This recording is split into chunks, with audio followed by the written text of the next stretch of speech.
Good morning बच्चों।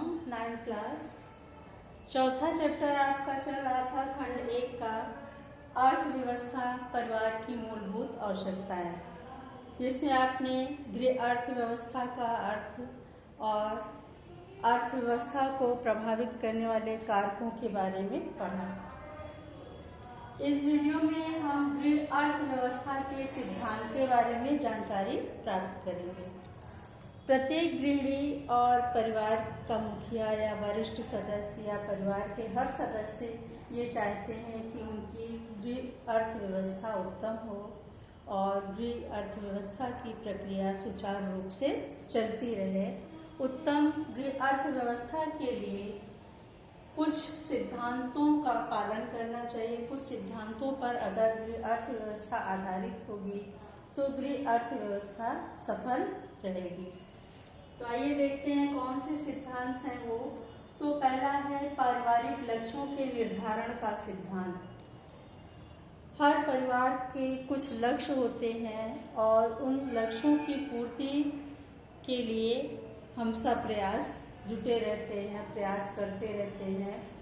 कुछ लक्ष्य तात्कालिक होते हैं तो कुछ लक्ष्य दूरगामी भी होते हैं और इन लक्ष्यों की यथासंभव पूर्ति हम प्राप्ति के लिए यथासंभव हम प्रयास करते रहते हैं।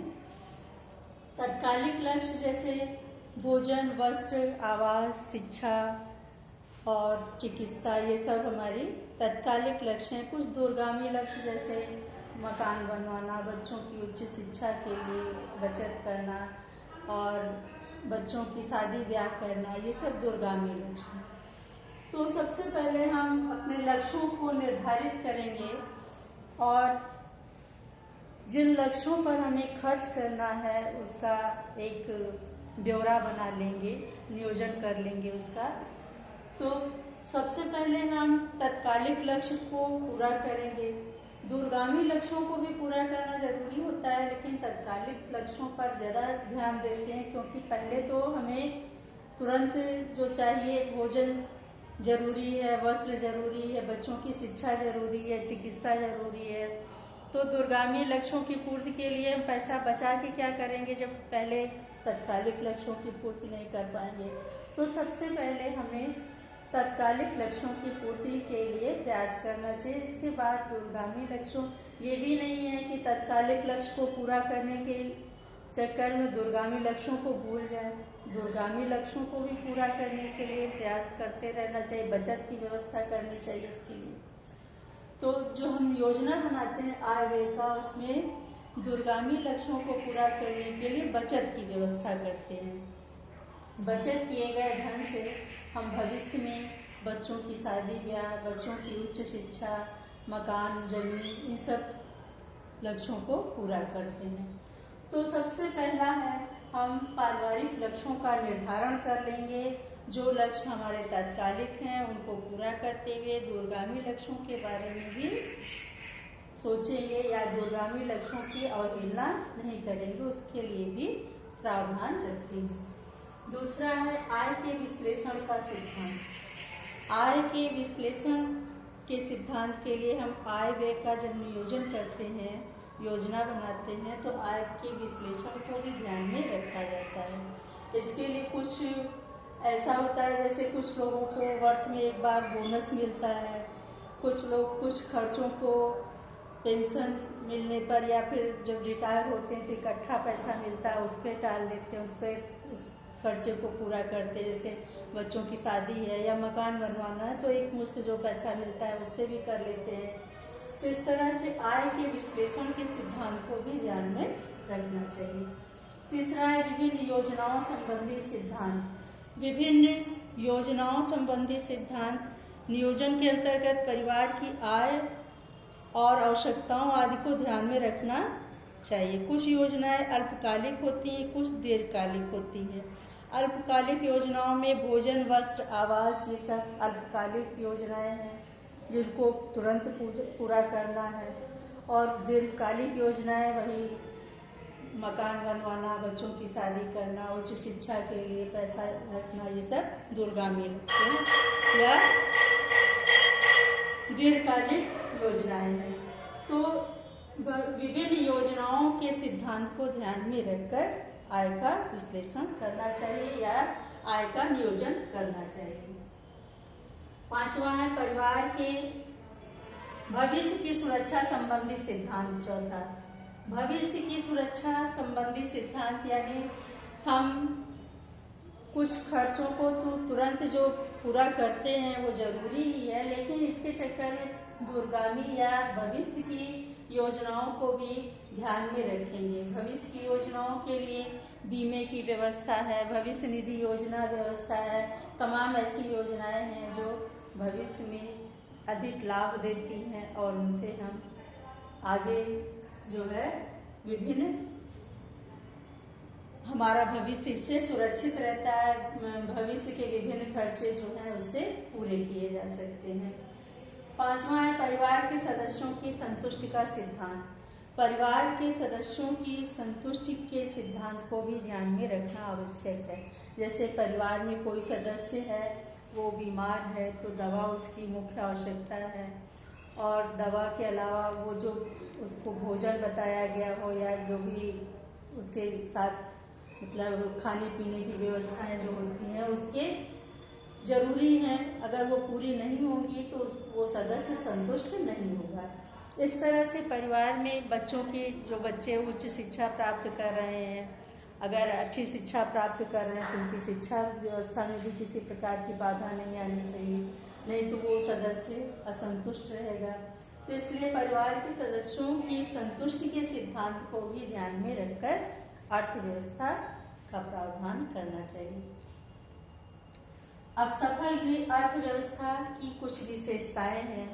इन विशेषताओं के आधार पर हमारी अर्थव्यवस्था सफल बनती है। जैसे मूलभूत आवश्यकताओं को प्राथमिकता देना। मूलभूत आवश्यकताएं कौन सी हैं? भोजन, वस्त्र, आवास, शिक्षा, चिकित्सा, ये सब मूलभूत आवश्यकताएं हैं हमारी। तो मूलभूत आवश्यकताओं को पहले प्राथमिकता के क्रम से निर्धारित कर लेना चाहिए और उन पर होने वाले व्यय को निर्धारित कर लेना चाहिए, जिससे हमारी अर्थव्यवस्था उत्तम बनती है। दूसरा है विभिन्न आवश्यकताओं में समन्वय। विभिन्न आवश्यकताओं में समन्वय होना चाहिए। मूलभूत आवश्यकताओं में ये नहीं कि किसी एक आवश्यकता पर अधिक खर्च कर दिए, दूसरी आवश्यकता की अवहेलना कर दी। मूलभूत आवश्यकताओं के उपरांत कुछ अन्य आवश्यकताएं हैं, उन्हें भी पूरा करना आवश्यक होता है। ये नहीं कि मूलभूत आवश्यकताओं पर ही सबसे अधिक खर्च कर दिए, बाकी आवश्यकताओं की अवहेलना कर दी। ऐसा नहीं करना चाहिए। विभिन्न आवश्यकताओं में समन्वय होना चाहिए। तीसरा, आवश्यकताओं की प्राथमिकता को निर्धारित करना। आवश्यकताएं हमारी अनंत हैं, बहुत सारी आवश्यकताएं हमारी हैं। आवश्यकताएं एक के बाद एक आती रहती है, पूरी होती है, उसका स्थान तुरंत दो आवश्यकताएं ले लेती है। तो आवश्यकताओं की प्राथमिकता को निर्धारित करना आवश्यक है। अगर आवश्यकताओं की प्राथमिकता को निर्धारित नहीं करेंगे, आवश्यकताएं आती जाएंगी, हम एक के बाद एक पूरा करते रहेंगे, तो हो सकता है हमारी कुछ मुख्य आवश्यकता पूरी न हो सके, जिससे परिवार के सदस्य असंतुष्ट भी रहेंगे। तो कुछ आवश्यकताओं को प्राथमिकता के आधार पर निर्धारित कर लेंगे। जो मुख्य आवश्यकताएं हैं उनको उसी क्रम में पूरा करते रहेंगे। निर्धारित करने का अर्थ है कि प्राथमिकता के आधार पर जो सबसे प्रमुख है उसको सबसे पहले रखेंगे, उसके बाद इस तरह से आवश्यकताओं को निर्धारित क्रम में रखते जाएंगे और एक के बाद एक आवश्यकताओं को पूरा करने का सब प्रयत्न करेंगे। चौथा है आय के अनुसार व्यय का निर्धारण। जैसी हमारी आय है उसी प्रकार व्यय का निर्धारण भी करना चाहिए। आय से अधिक अगर हम व्यय का निर्धारण कर लेंगे तो हमारी अर्थव्यवस्था खराब हो जाएगी। इसलिए आय के अनुसार ही व्यय का भी निर्धारण करना चाहिए। आय को ध्यान में रखकर ही संभावित खर्चे जो हैं उन पर जो होने वाले व्यय को निर्धारित करना चाहिए। पांचवा है बचत की व्यवस्था। बचत बहुत आवश्यक है। बचत जो है हमारे भविष्य को सुरक्षित रखता है। भविष्य में आने वाले किसी भी खर्चे को पूरा करने के लिए हम बचत किए गए धन से अच्छे ढंग से उस खर्चे को पूरा कर लेते हैं और परिवार की अर्थव्यवस्था में कोई बाधा नहीं आती या परिवार में कोई अर्थव्यवस्था संबंधी संकट का सामना नहीं करना पड़ता। इसलिए बचत की व्यवस्था जरूर करनी चाहिए। बचत कितनी हो ये निश्चित नहीं है, इसलिए सब प्रयास जितना भी हो सके बचत करना चाहिए, जितना हम बचा सकें।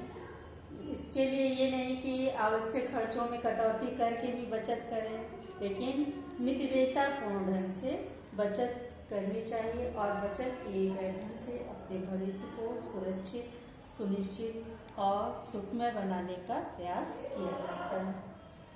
छठा है पारिवारिक संतोष को ध्यान में रखना।